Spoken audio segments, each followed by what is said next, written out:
Shalom Alaikum. My name is Nicholas Mansfield. My channel, Islam versus Christianity versus Judaism.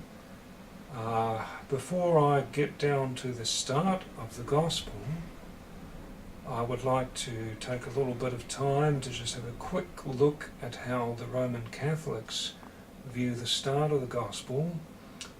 And they've selected a chapter, the start of the Bible being Genesis, Beresheit, and they've looked at the verse pertaining to the curse upon Satan, and they are saying that this is the start of the Gospel. This is really only partially true, but how they look at the verse is not correct. I will read 3 verses from Genesis, and you'll be able to see quickly what I'm saying about this and how it differs from the Roman Catholic perspective, saying that this is a Protoevangelion, or the start of the Gospel.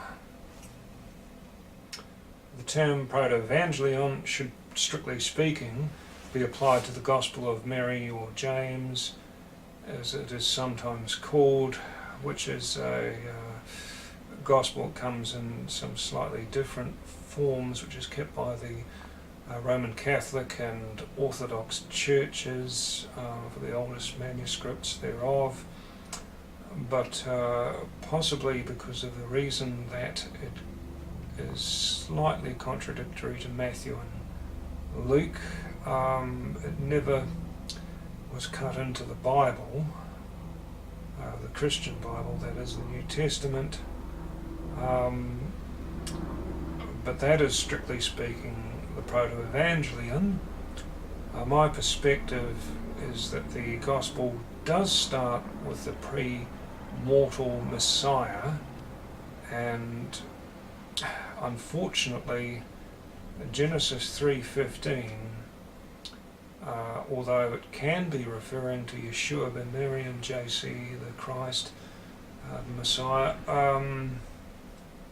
this is not really where it's at in terms of a messianic proof text, or really anything specific about Yeshua himself. We will see this now. I will read from the Masoretic Torah, a brief translation of the 3 verses. Actually, it's 4 verses. We're reading from 3:15, 16:9 to 10, and 24:60, where both of them use a specific noun, zerah in Hebrew, and we just say seed, as we would say sheep, the singular, the plural, it's all the same, but one would never conceptualize this as being just one. Okay. Now, God is addressing Satan here. A bitter rivalry too I am imposing in between you and the woman being Eve, and in your seed and between her seed. He shall strike upon your head, and you shall strike upon his heel. So this is the use of seed in relation to the woman, but also in relation to Satan. Okay, so 16:9 to 10. The angel is addressing Hagar, the servant of Ab-raam and Sarah. So the angel of Yehovah said unto her, to thee I would multiply, then will you not turn back to your strong lady, and endure affliction under her hand? greatly, greatly your seed, so they cannot be counted for the enormity. Now this is really a literal translation, but you have to understand that the Hebrew syntax makes this a little cumbersome, so I'll read it again in a different sequence here. The angel of Yehovah said to her, to thee I would multiply greatly, greatly your seed. Then will you not turn back to your strong lady and endure affliction under her hand, so they cannot be counted for the enormity. So again, this is a promise, but this promise is specific to the line of Hagar, which goes to Yishmael, and not to Yitzhak, not to Isaac. And Yeshua ben Miriam is not a descendant of this lineage, although of course he's related through Abraham. This is not the point. This is a specific prophecy to the seed that will come through Ishmael. Now for Genesis 24:60 and the address of Rebekah's family unto her for her blessing at her departure, and we see now two separate promises by God for two purposes, and the ultimate purpose lies with the original verse in 3:15. It's a promise of enmity and war between the serpent and between the people of a woman.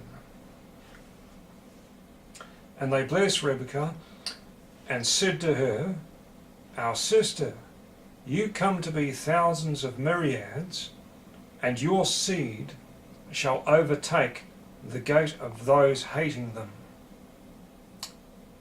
So there you have it. 3 verses pertaining to the concept of the seed and the seed of Ab-raam and his sons Yitzhak and Yishmael. So here we have some clear indication that this is a concept of plurality and a concept that is not specific to one individual. This is a rebuttal of the Roman Catholic theology, and it is common in Christianity. Genesis 3:15 is referring to the Messiah specifically and virgin birth. This concept, unfortunately, it does not stack up, and strictly speaking, this is not the start of the gospel. In my next presentation, I hope to present the beginning of the gospel and the pre-mortal Messiah, and this will be distinct from what is in the New Testament mostly, because we will see a period before Yeshua's birth, or leading up to his birth, but the gospel, which is usually read in churches and so forth, this is something slightly different, more pertaining to his ministry.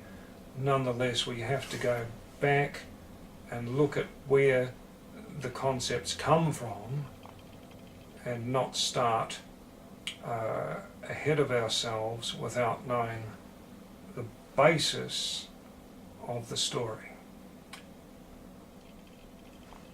Blessed is Yehovah our God. Blessings to you viewers, and I hope you will take a look at my next presentation. Shalom Aleichem.